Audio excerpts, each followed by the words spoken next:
Il le fera, et c'est par son esprit. Et nous célébrons aujourd'hui le Saint-Esprit. La venue du Saint-Esprit sur le monde. Pour que Dieu, Jésus-Christ, bâtisse son Église. Il a dit, je bâtirai mon Église. Et quand le Seigneur dit, je bâtirai, c'est lui-même. Et c'est par son esprit. Et c'est pourquoi il a dit à ses disciples, restez là à Jérusalem. Jusqu'à ce que survienne sur vous une puissance, le Saint-Esprit.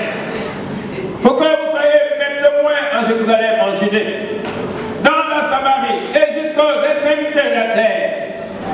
C'est le Saint-Esprit qui nous rend actifs. C'est le Saint-Esprit qui nous fait bouger. C'est le Saint-Esprit qui nous anime pour l'œuvre du Seigneur. C'est le Saint-Esprit qui nous équipe. C'est le Saint-Esprit qui nous rend capables. Alors ce jour, c'est pour le célébrer, mais aussi aspirer. Nous aspirons au Saint-Esprit pour qu'il nous remplisse. Pour ceux qui sont déjà baptisés dans le Saint-Esprit, il faut aspirer au renouvellement du Saint-Esprit. Pour ceux qui n'ont pas encore fait l'expérience du Saint-Esprit, il faut désirer le Saint-Esprit pour qu'il vous remplisse. Amen. Nous sommes un mouvement de Pentecôte. Et un mouvement sans le Saint-Esprit devient un monument. Ce n'est plus un mouvement, mais un monument. Et nous ne voulons pas être un monument, mais un mouvement. Un mouvement. Le mouvement du Saint-Esprit. Amen. Alors nous allons accueillir le pasteur Amsi Marcel. Que Dieu le bénisse.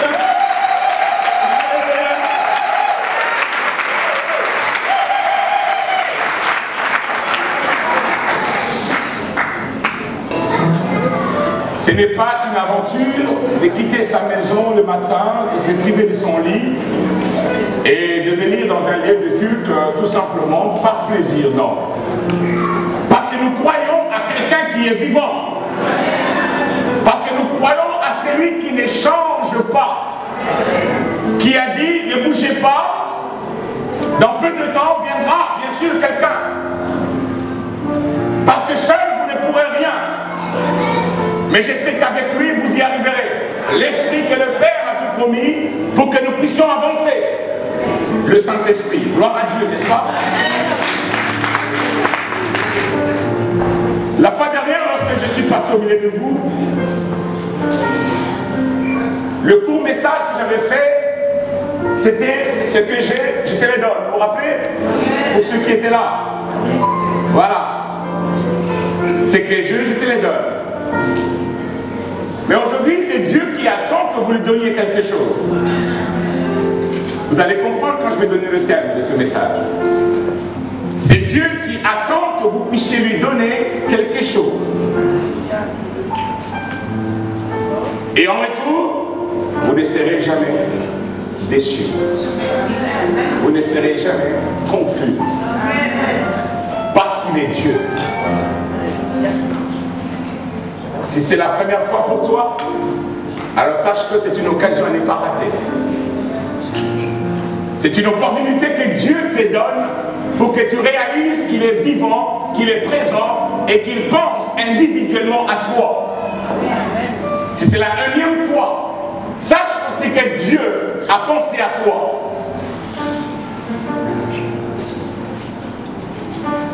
J'avais voulu qu'on chante un chant qui a déjà été chanté, mais selon l'esprit du message, je demanderai au service d'adoration, si possible, de venir chanter ces chants. J'aimerais que vous réalisiez, je ne sais pas si les paroles seront apportées, il est capable. Qu'on les chante avec, qu'on réalise vraiment que Dieu est capable. Si vous ne réalisez pas que Dieu est capable, c'est triste. On les chante avec force, avec joie. On rit, est-ce que Dieu est capable? Est-ce que Dieu est capable? Est-ce que Dieu est capable? Alors, très fort pour le Seigneur. Très fort pour le Seigneur. Il est capable, il est capable. Oh Jésus. De la puissance d'agir. Écoute les paroles. En toi, Dieu est capable de faire tout ce qu'il dit, il fera. Il accomplira toutes ses promesses envers toi. Garde ta foi en Dieu, il ne t'abandonnera pas. Il sera, peuple de Dieu, célèbre la justice et la puissance de ton cœur. Il sera,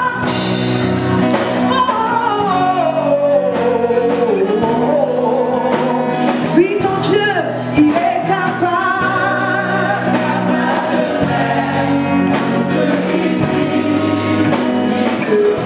Il accomplira ses promesses envers toi. Garde ta foi en Dieu, il ne t'abandonnera pas. Il fera.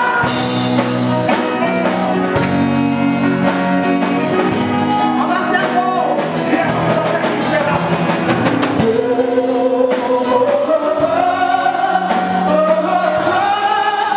il fera.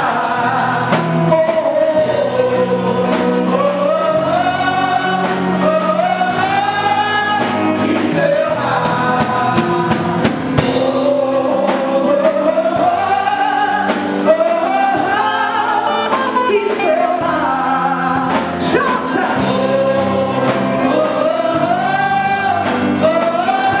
Laisse la voix et chante.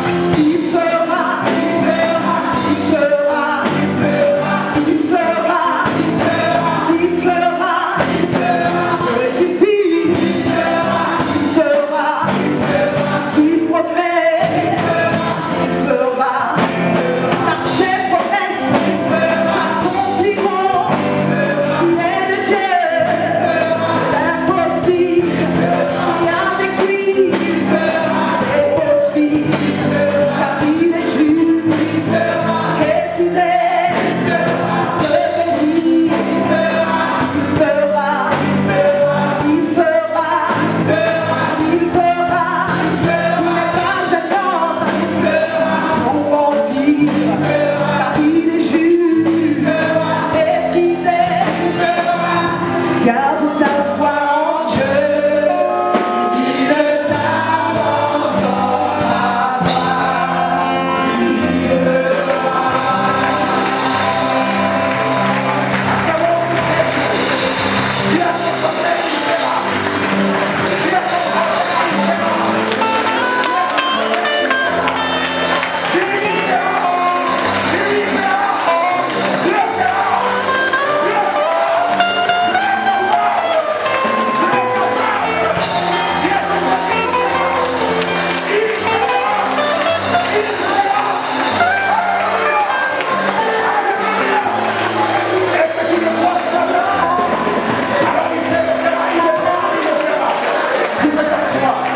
Le thème de ce matin est celui-ci. Donne-moi ton problème. Alléluia. Donne-moi ton problème. Pas à moi. Je t'assure, ça sera compliqué. Mais au Seigneur des gloires. Donne-moi ton problème. Le Seigneur te dit en ces jours, donne-lui ton problème. Voilà. Voilà ce que tu dois lui donner ce matin. Je suis dans le livre de 1 Roi au chapitre 17, du verset 17 au verset 24. Pendant mon message, il m'arrivera de donner des versets, des chapitres comme ça. Ne soyez pas impressionnés, je suis habitué à ça. Et tout simplement un cahier ou un papier ou votre iPad ou iPad, si vous connaissez les iPads, pour écrire ces passages. Et j'aime beaucoup un passage de la Bible qui dit, parce que c'était Saint Paul qui prêchait, hein. Je parle de Saint Paul. Étant en train de prêcher, il y avait des gens qui avaient des sentiments nobles et qui allaient vérifier dans les Écritures si tout ce que Paul disait était conforme à ce que la parole de Dieu disait. Alléluia. N'écoutez pas seulement, je dis souvent aux gens, la nourriture la plus dangereuse n'est pas forcément une nourriture pourrie. Parce que là, on sent l'odeur de la pourriture et on l'évite tout de suite. Mais la nourriture la plus dangereuse, c'est celle qui a été bien préparée, mais dans laquelle on a mis du poison, un poison invisible, et vous le consommez, ça sent bon, c'est bon à manger, et vous perdez votre vie. Voilà pourquoi il faut vérifier toujours la nourriture qui vous est donnée dans l'église. Et nous avons la parole de Dieu pour ça. Alléluia.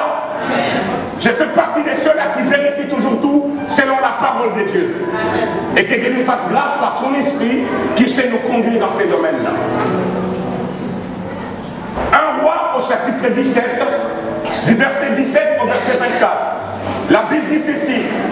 Après ces choses, le fils de la femme maîtresse de la maison devint malade. Et sa maladie fut si violente qu'il ne resta plus en lui de respiration. Cette femme dit alors à Élie, qu'y a-t-il entre moi et toi, homme de Dieu? Es-tu venu chez moi pour rappeler le souvenir de mon iniquité et pour faire mourir mon fils? Et il lui répondit, donne-moi ton fils. Il lui répondit, donne-moi ton fils. Suivez bien. Et il le prit du sein de la femme, le montant dans la chambre haute où il demeurait, et le coucha sur son lit. Puis il invoqua l'Éternel et dit, Éternel mon Dieu, est-ce que tu affligerais au point de faire mourir son fils, même cette veuve chez qui j'ai été reçu comme un hôte? Et il s'étendit 3 fois sur l'enfant, invoqua l'Éternel et dit, Éternel mon Dieu, je t'en prie, que l'âme de cet enfant revienne au-dedans de lui. L'Éternel écouta la voix d'Élie, et l'âme de l'enfant revint au-dedans de lui, et il fut rendu à la vie. Elle prit l'enfant, Élie prit l'enfant, le descendit de la chambre haute dans la maison, et le donna à sa mère. Et Élie dit, vois, ton fils est vivant. Et la femme dit à Élie, je reconnais maintenant que tu es un homme de Dieu et que la parole de l'Éternel dans ta bouche est vérité. Seigneur, ma prière ce matin, m'associant à tout ce qui a été comme prière élevée à toi, Seigneur, est une prière de reconnaissance. Merci de nous avoir donné de ton esprit pour que nous soyons capables de communiquer ta vie, ta vérité, ton amour, ta grâce aux hommes et aux femmes de tout peuple, ô Dieu. Reçois donc toute la gloire ce matin et merci pour cette église et que tout soit pour ta gloire au nom de Jésus-Christ. Amen. Donne-moi ton problème. La Bible commence par dire après ces choses. Et si vous lisez du verset 8 au verset 16 chez vous, de ce même livre, donc de 1 Roi 17, vous comprendrez de quelles choses s'agissait-il. Après ces choses, donc après une rencontre entre une femme veuve et un homme de Dieu, qui s'est retrouvé dans sa ville, dans la ville où résidait cette femme, poussé par le Seigneur, poussé par Dieu lui-même. Il a conduit son serviteur dans cette ville de Sarepta, où vivait cette femme veuve et son fils, le seul qu'elle avait. Et la Bible déclare qu'il y avait une crise dans cette ville, une crise économique. Ah, depuis que je suis né, j'entends toujours parler de crise. Ça n'a jamais changé. J'attends cela. Dernièrement, j'ai rencontré une autorité de la ville où nous vivons. Il m'a reçu, on a commencé à parler. Après, il dit, vous savez, il y a la crise. J'ai dit, non, monsieur le maire, non. Vous n'êtes pas dans la crise. J'ai dit, ça, c'est un langage politique. Vous n'êtes pas dans la crise. Vous avez un travail, vous avez tout, Alors, dit qu'il y a la crise, vous ne dites pas à vous, quand même. Et vous êtes fort, vous. Nous attendons parler de crise. Et finalement, nous nous comportons, pas seulement en crise, mais en crise de foi. Parce que le mot crise est tellement partout. Alors nous vivons en nous dans la crise. Nous pensons crise. Nous croyons à la crise. Cette femme croyait aussi à la crise. Elle a dit, il me reste qu'un pot de farine, un peu d'huile dans une cruche. Je mange et c'est terminé. Moi et mon enfant, mon fils, nous allons mourir. Cet homme lui a dit, non. Ça n'arrivera pas. Je crois qu'un jour, un homme de Dieu a déclaré sur toi des choses qui se sont accomplies. Merci ma soeur qui a témoigné tout à l'heure pour son logement. Je l'ai prié et elle a dit merci au pasteur. La seule chose que je te demande, ma soeur, c'est de continuer à dire merci au pasteur. De ne jamais arrêter. Tu comprendras pourquoi. Ce n'est pas une mauvaise parole, mais c'est une exhortation. J'ai souvent dit aux gens, la solution d'hier devient le problème d'aujourd'hui. Donc, donne-moi ton problème. Alléluia. Cette femme croyait à la crise. Elle pensait qu'elle n'allait pas s'en sortir. Mais l'homme de Dieu lui a dit, non, rien ne t'arrivera. Tu ne mourras pas. Fais d'abord ce que Dieu veut. Et tu verras ce que Dieu fera pour toi. Elle a obéi à la parole du serviteur de l'Éternel. Et la Bible nous dit, rien n'avait manqué dans sa maison. Mais un beau jour, elle dit, le fils de la femme, maîtresse de la maison. Je voudrais dire à tout un chacun d'entre nous ce matin que le mot maison dans la Bible a plusieurs sens. Dans Genèse 19, verset 2, maison, c'est comme un lieu d'habitation. La technologie. Dans Genèse 19, verset 2, la Bible parle de maison comme lieu d'habitation. Mais dans Josué 24, verset 15, la Bible parle de maison comme famille. Josué a dit, moi et ma maison, nous servirons l'Éternel. Le mot maison dans la Bible a plusieurs sens. Il décrit une maison, lieu d'habitation. Il décrit la famille, ma famille, ta famille. Il décrit aussi nos projets, nos entreprises. Et je suis dans Psaume 127, verset 1, où la Bible déclare ceci. Si l'Éternel ne bâtit la maison, ceux qui travaillent en vain. Donc si l'Éternel n'est pas dans tes projets, tu peux beau te casser, te briser comme tu veux. Sache que c'est de la vanité. Le mot maison décrit aussi les projets de vie que nous avons sur cette terre. Le mot maison décrit les affaires, les entreprises que nous voulons entreprendre ou faire dans ce monde. Le mot maison signifie aussi dans la Bible les temples en briques. Je ne sais pas, la maison en briques. Lorsque David disait « Je suis dans la joie », lorsqu'on me dit « Allons à la maison de l'Éternel ». Et là, je suis dans Psaume 122, verset 1. Je suis dans la joie quand on me dit « Allons de l'Éternel. N'oubliez pas les thèmes. Donne-moi ton problème. Alléluia. Les mots maison dans la Bible a aussi l'essence du temple de mon corps, moi qui ai reçu Jésus dans ma vie comme Seigneur et Sauveur. Il est écrit dans la Bible, ne savez-vous pas que vous êtes le temple du Saint-Esprit? Ne savez-vous pas que vous êtes le temple du Saint-Esprit? Et la même Bible dit, vous avez été nidifiés pour être une habitation de Dieu en esprit. Les passages sont ceux-ci. Ephésiens 2, 22, ce qui est écrit. Et 1 Corinthiens 6, ou 3 plutôt, verset 16. 1 Corinthiens 3, verset 16, et Ephésiens 2, verset 22.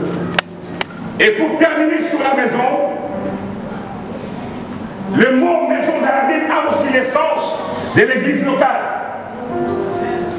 Dans 1 Timothée 3,15, Paul dit à Timothée, afin que tu saches, si je tarde, comment te conduire dans la maison de Dieu, qui est l'église du Dieu vivant, la colonne et l'appui de la vérité.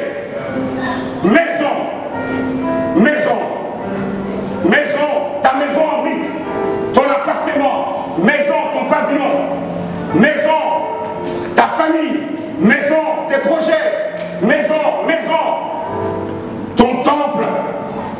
Et je crois que Dieu donnera à cette église les temples que vous souhaitez avoir.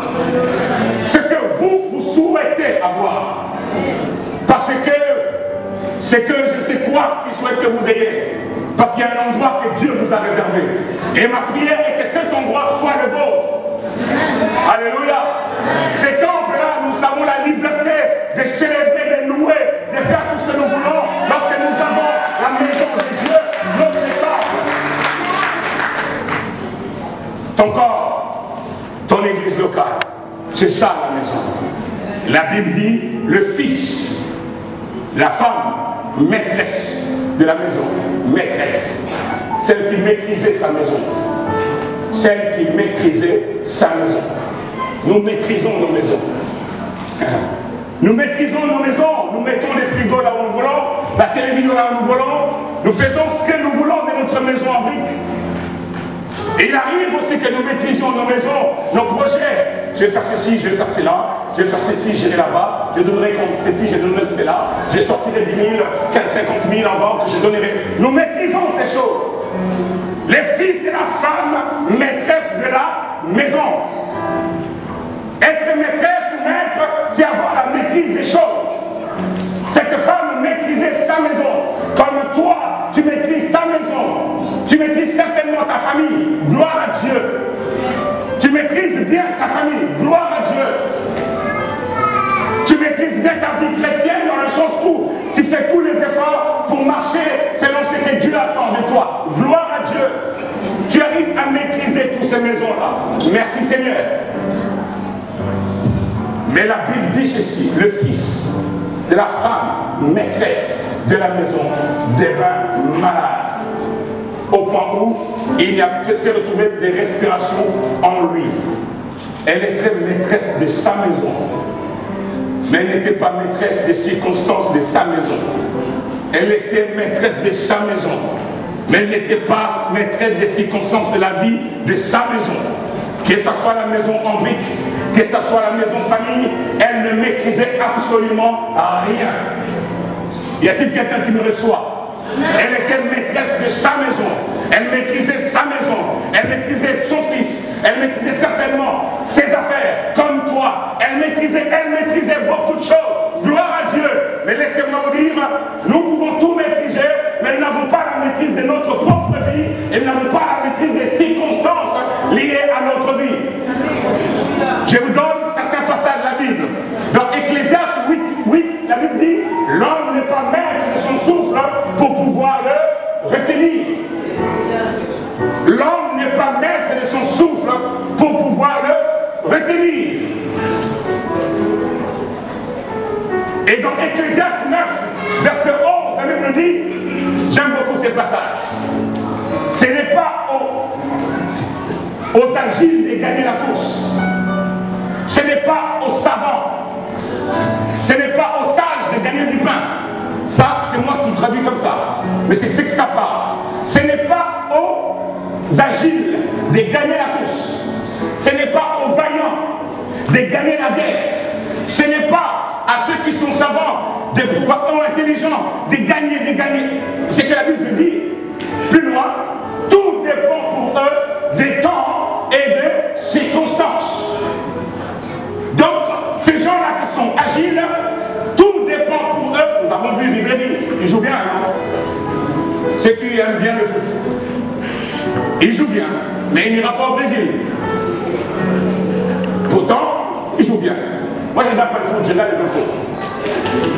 Nuance.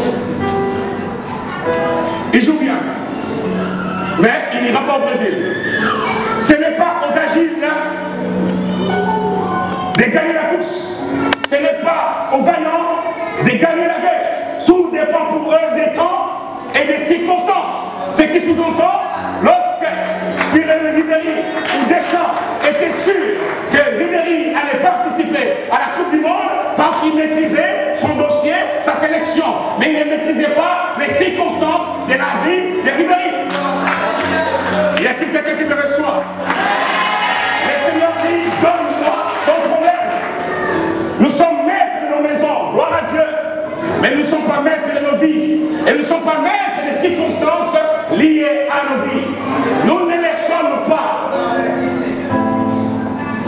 Les fils de la femme, maîtresse de la maison, devenaient malades au point où il n'y avait plus de respiration en lui. Elle ne maîtrisait pas sa propre vie. Son fils ne maîtrisait pas non plus lui-même sa propre vie. Personne ne maîtrisait rien. Daniel 2, au verset 20 et 21, la Bible dit ceci. Ça, c'est Daniel qui dit. C'est son Dieu qui chante les temps.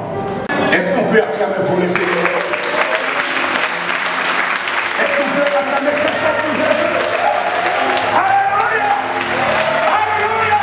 Alléluia! Acclamons très fort pour Dieu. La Bible déclare, Daniel a dit, mon Dieu change les temps et les circonstances. Oui, cette femme avait la maîtrise de sa maison. Mais c'est Dieu qui avait la maîtrise de sa vie et des circonstances de sa vie. Dieu a le pouvoir de changer les temps et les circonstances.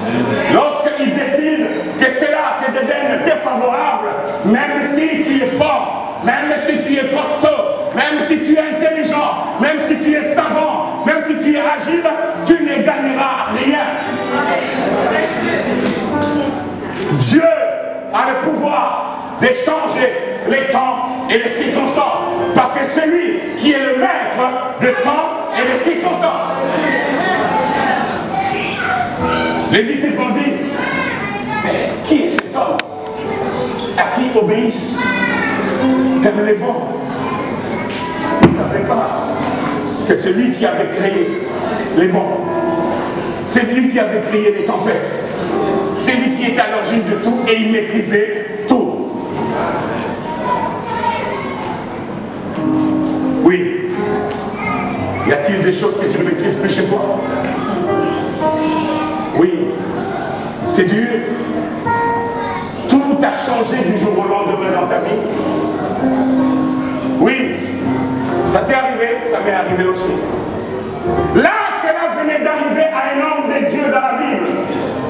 Un homme de Dieu puissant qui a dit un mot de la part de Dieu et la chose s'est accomplie.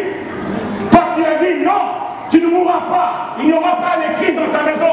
Moi, au nom de l'Éternel, j'ai dit, cela s'est accompli. Mais ce jour-là, l'homme de Dieu aussi ne maîtrisait rien.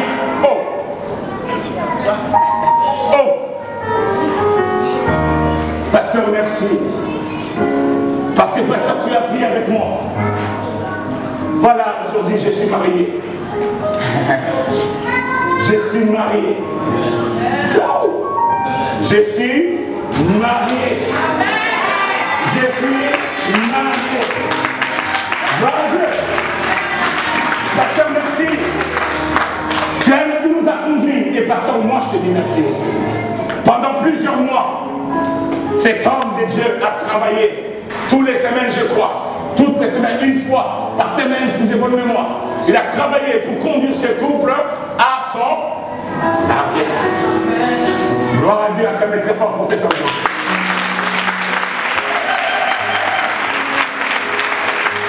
Alléluia. Que Dieu soit béni pour ce qu'il nous permet de faire. Mais écoutez-moi bien, sans Dieu, nous ne sommes rien.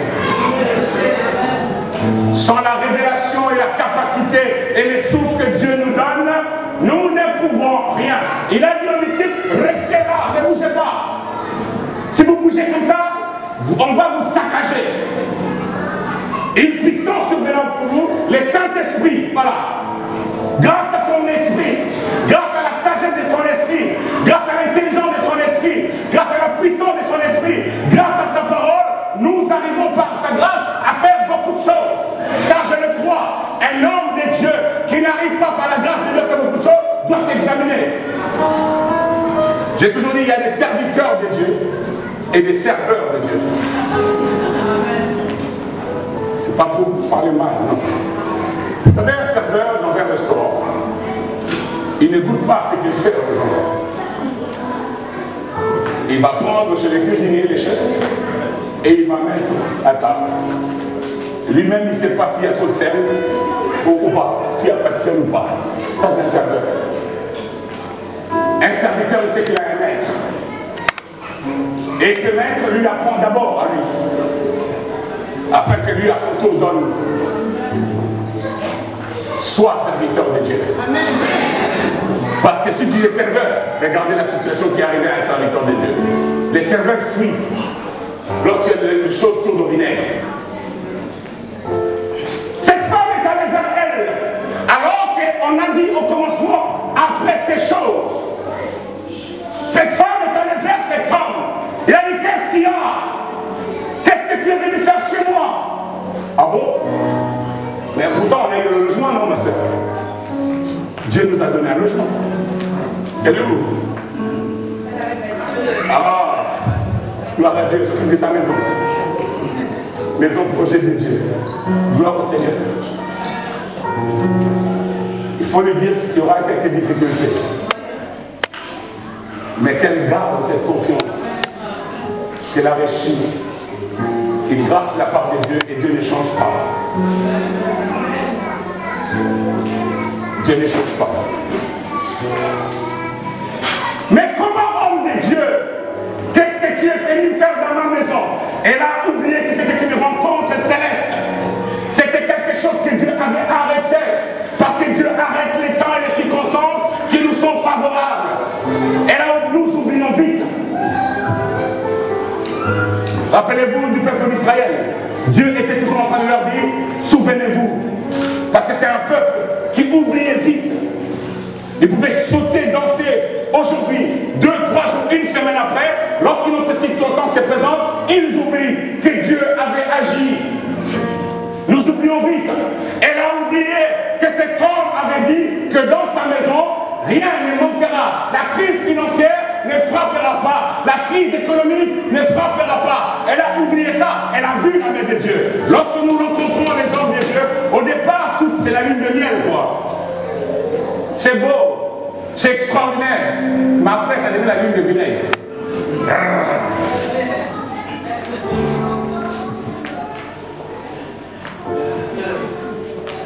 Qu'est-ce que tu es venu faire dans ma maison? Tu es venu me rappeler mes fautes. Tu es venu pour faire mourir mon enfant. Waouh! Quelle ingratitude! Waouh! Quel manque de confiance envers le Dieu qui avait opéré des miracles dans sa maison. Malheureusement, c'est ce qui nous arrive. Donne-moi ton problème.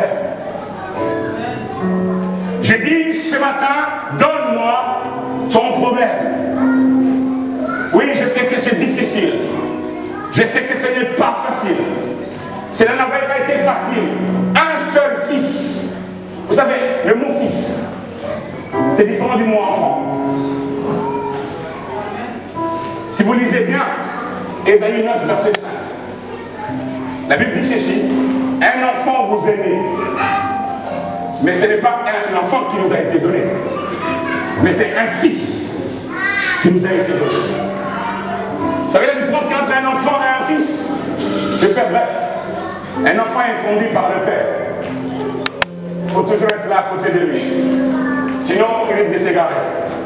Mais un fils est conduit par l'esprit du père. Il a déjà compris ce que son cœur veut plutôt, ce que son père dit, ce que son père souhaite. Il a compris toutes ces choses. Alors il marche, il marche. Son père n'est pas là. Physiquement, son père n'est pas là. Il a compris ce que papa veut, ce que papa désire. Il a compris, il a assimilé, il a intégré cela. Et il marche. C'est pourquoi la Bible dit, tous ceux qui sont conduits par l'Esprit de Dieu sont fils de Dieu. Tous ceux qui sont conduits, dirigés par l'Esprit du Père sont, parce que le papa veut une chose, que tu ne restes pas enfant. Parce qu'aussi longtemps que l'héritier sera enfant, il ne diffère en rien d'un esclave. Ce que je veux dire par là, un fils, c'est le fruit mûr de nos douleurs, de nos souffrances, de nos combats. Parce qu'élever un enfant, ce n'est pas chose facile. Oh, ma fille, ma deuxième n'est pas venue là. Il y a deux enfants qui sont là. Marie, lève-toi. J'ai jamais fait des mots. Voilà. Entre les deux, il y a pas lui, il y a une fille au milieu qui a 16 ans. On a vu le mariage d'Henri. Elle voulait que j'achète de nouvelles chaussures. Tu donnes l'argent pour faire de chaussures. Je lui ai dit, attends, on verra ça demain. Elle m'a boudé. Elle ne me causait plus, tu ne causes plus. Je dis ok, comme tu ne me causes plus, tu ne viens plus. Parce qu'il n'y a pas que oui comme réponse. Et il y a aussi non. Et il y a aussi attends.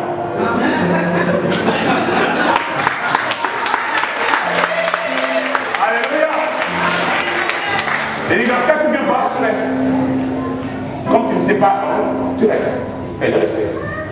C'est pas facile de partir avec son enfant tout petit, de l'élever et de l'amener à maturité. C'est difficile. Tu es là certainement, c'est dur. Tu pleures pour ton enfant. Parce que il te complique la vie. Tiens bon. Ne lâche pas. Donne-moi ton père.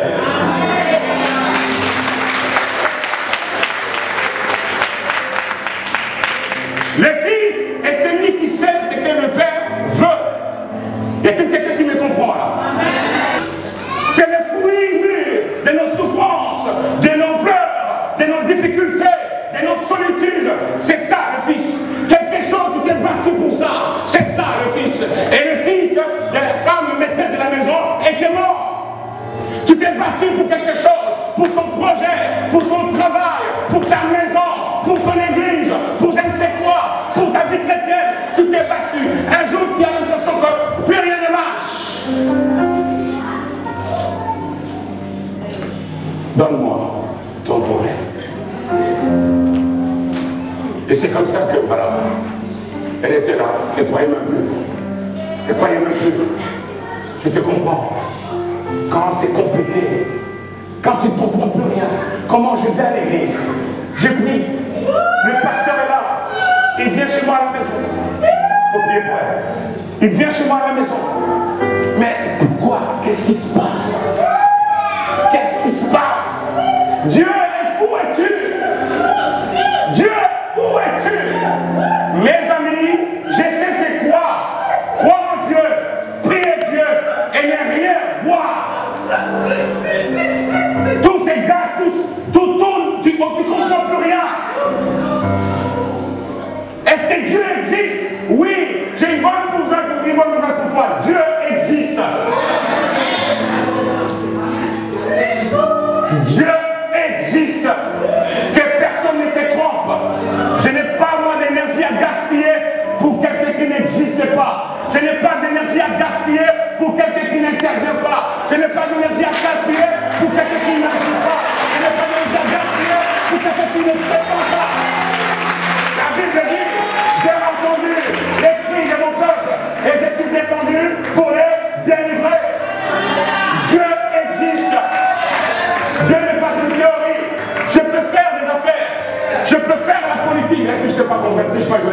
politicien. Merci Seigneur de m'avoir sauvé de ces mensonges-là. Déjà à 16 ans, j'ai voulu intégrer un parti politique de mon pays d'origine qui était en clandestinité. S'il y a quelqu'un qui est du Congo Kinshasa, il sait bien qu'il y avait un parti il y a des années qui s'appelait UDPS. J'ai voulu rentrer là-dedans. 16 ans. Parce que je voulais défendre des causes. Je ne supportais pas l'injustice. On allait bien me couper la tête là-dedans. C'est pas pour les gens qui sont vrais là-dedans. Si tu me dis que Dieu t'a envoyé, ok, montre-nous les signes. Montre-nous les œuvres. Parce que si Dieu envoie quelqu'un, c'est d'abord pour la gloire de son nom. Amen. Non. Est-ce que vous recevez quelque chose? Dieu existe. Il est vivant. Il est réel.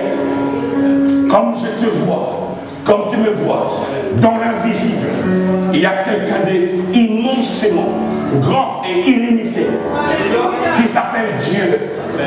Ce Dieu-là existe. Ce n'est pas une invention. Quelqu'un m'a dit, Dieu c'est une invention. Je lui ai dit oui, le chocolat aussi est une invention. Mais pourtant il y en a qui adorent le chocolat. Parce que ça leur fait un peu de bien. Alors moi j'adore mon Dieu.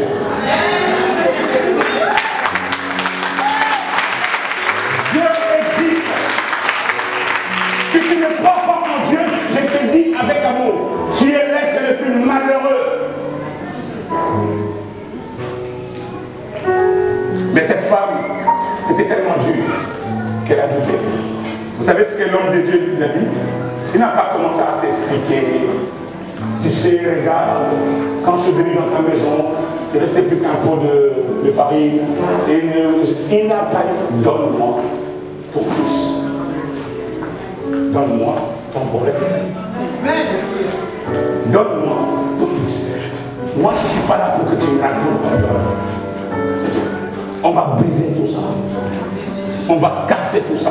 Pendant que je parle, toi déclare ton problème. Dis Seigneur. Vous savez pourquoi j'ai dit ça? Parce que Dieu a beaucoup de solutions qui manquent des problèmes. Laissez-moi vous dire que Dieu avait une solution pour ses fils morts. Mais elle commençait à se plaindre. Lorsque cet homme lui a dit donne-moi ton fils, parce qu'il croyait que son Dieu avait la solution. Je répète, Dieu a beaucoup de solutions qui manquent de problèmes. Lisez bien ce passage. Lorsqu'il lui a dit donne-moi ton fils, la femme avait gardé son fils. Et il s'est dit si je la laisse comme ça, elle ne me donnera pas. Elle lui dit il a pris. C'est lui qui a pris ses enfants.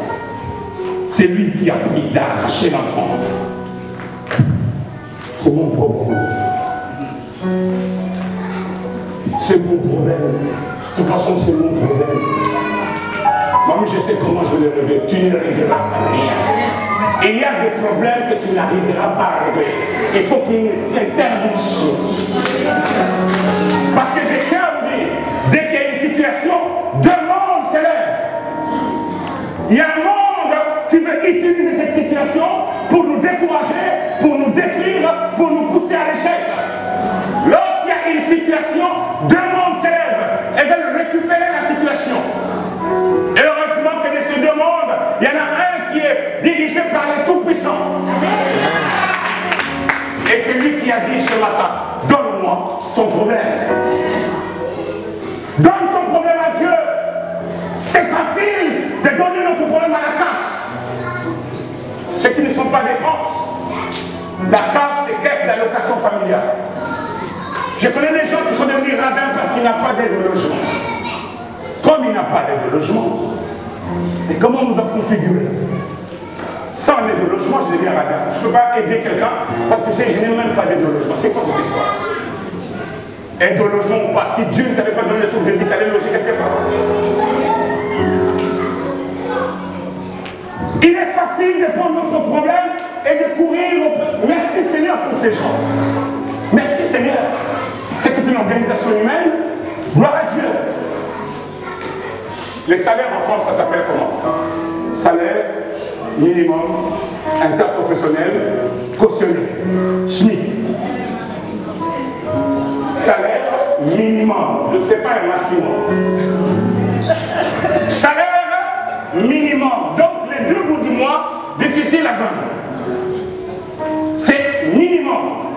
Il n'y aura jamais de maximum de la part de l'homme. C'est minimum. Et ça sera toujours minimum.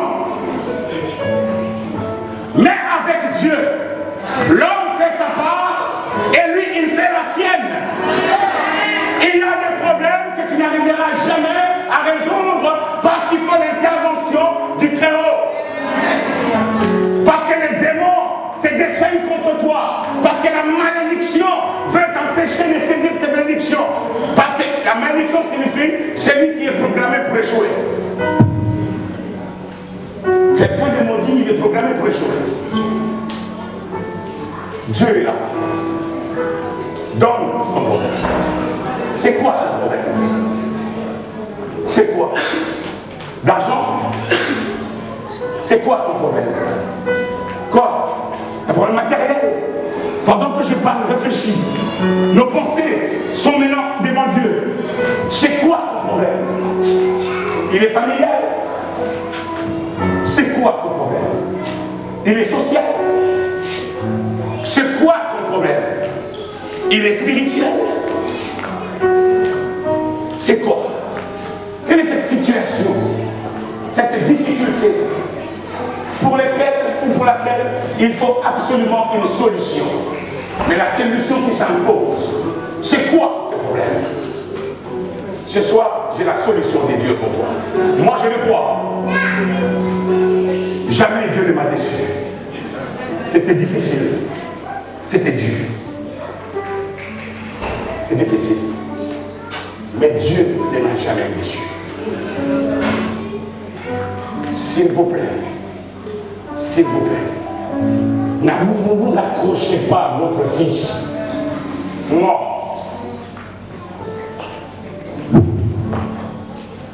Il a arraché. Il est monté. Il est monté. Il est monté pour invoquer l'Éternel. Seigneur, ce matin ou cet après-midi, j'invoque dans cette église et je déclare que tu es Dieu et qu'aucune circonstance ne te dépasse. Tu es au-dessus de tout. Tu changes tout. Tu contrôles tout. Seigneur, manifeste ta puissance afin qu'une personne, 2 personnes ou tout un chacun d'entre nous, oh Dieu, ayant été ici présent avec son problème, voit ta solution. Au nom de Jésus-Christ. Seigneur Dieu, si ces problèmes est un problème de santé, lève-toi et par ta puissance je déclare que cette santé, ce problème de santé est réglé et résolu au nom de Jésus-Christ. Seigneur Dieu, c'est un problème de relation. Là où la solitude domine, écrase, détruit, donne quelqu'un, donne une famille, donne des maris, donne une épouse, donne, apporte cette solution, Père. Élie a invoqué Dieu. Élie a dit, Seigneur, pourquoi tu vas m'amener dans une maison et arriver ici, le fils de cette maison, cette femme qui m'a accueilli, vous nous avez accueillis, vous m'avez accueilli avec joie. Je ne partirai pas d'ici sans laisser la solution du Seigneur dans votre vie. Donne ton problème. Donne ton problème. Reçois la solution au nom de Jésus-Christ. Les gens qui n'ont pas la foi ne comprendront pas la portée de ce que je suis en train de dire. Seigneur, donne la foi à quelqu'un. Sûrement que ton problème, c'est un problème de foi. Alors ma prière était, Seigneur, un homme dans la Bible a dit, Jésus lui a dit, est-ce que tu crois? Il a été sincère. Il a dit, viens au secours de mon incrédulité. Parce qu'il avait un problème de famille. Son enfant était tourmenté par des démons. Cruellement par des démons. Les disciples ont essayé de prier, ça n'a pas marché. Jésus est venu, il est venu, et il lui a dit, est-ce que tu crois? La personne a dit, aussi j'ai dit, je crois, je mens. Je crois, mais je doute. Alors Seigneur, viens au secours de de mon incrédulité. Si tu le dis aujourd'hui, il viendra au secours de ton incrédulité. Et tu verras la solution à ton problème. Donne à Dieu ton problème. Donne à Jésus. Ne donnez pas vos problèmes aux hommes. Les hommes peuvent être gentils, mais ils n'ont pas toute des solutions éphémères. Ils n'ont que des solutions qui ne durent pas. Et ils n'ont que des solutions qui peuvent être ravagées lorsqu'il y aura un autre vent qui va souffler. Donne ton problème à Dieu et lui te donnera la solution et il protégera cette solution. C'est quoi? Dans l'esprit, il me vient ici de parler à un homme. Ton problème est beaucoup plus sérieux que ça. C'est un problème d'homme. Et je t'ai dit que j'avais un pasteur qui était un de mes pasteurs, qui est toujours vivant, il ne faut pas qu'il est mort. Cet homme, excusez-moi de dire parce que ça me vient à l'esprit, je peux pas me le dire. Cet homme, ce pasteur, avait un problème d'impuissance. Il est venu me voir dans mon bureau, il dit, pasteur, je ne sais pas comment je vais faire. J'ai trouvé une fiancée. Mais qu'est-ce que j'ai fait? Est-ce que je lui dis que je ne le dise pas? Ou je lui ai dit, alors, soit Dieu a commis une erreur de te donner une fiancée. Donc si c'est Dieu qui t'a donné une fiancée, alors crois que cette impuissance va disparaître. Lorsqu'il s'est marié, aujourd'hui il a 5 enfants, quoi.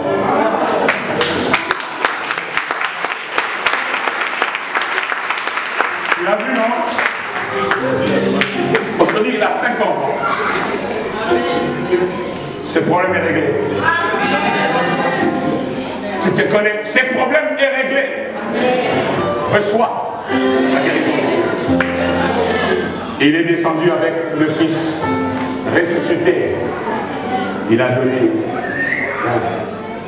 Je reconnais maintenant que tu es serviteur de Dieu et que ta parole, la parole de Dieu dans ta bouche est vérité. Oh, oh. Bon, c'est pas grave. Au moins, il avait la solution. Mettons-nous debout. Avons-nous donné nos problèmes à Dieu? Avons-nous donné nos problèmes au Seigneur? Oh, il n'y a pas de réponse. Alors nous avons nos mains levées. Et commençons simplement à dire merci. Mon âme soupira. Mais laissez-moi chanter ça. Merci. Même si ma voix est cassée, je vais y arriver. Mon âme soupira, mais toi et mon esprit en moi tes chairs. Toi seul est le désir et de mon cœur et je vis pour t'adorer. Tu es mon bouclier et ma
acclamons tous pour le Seigneur.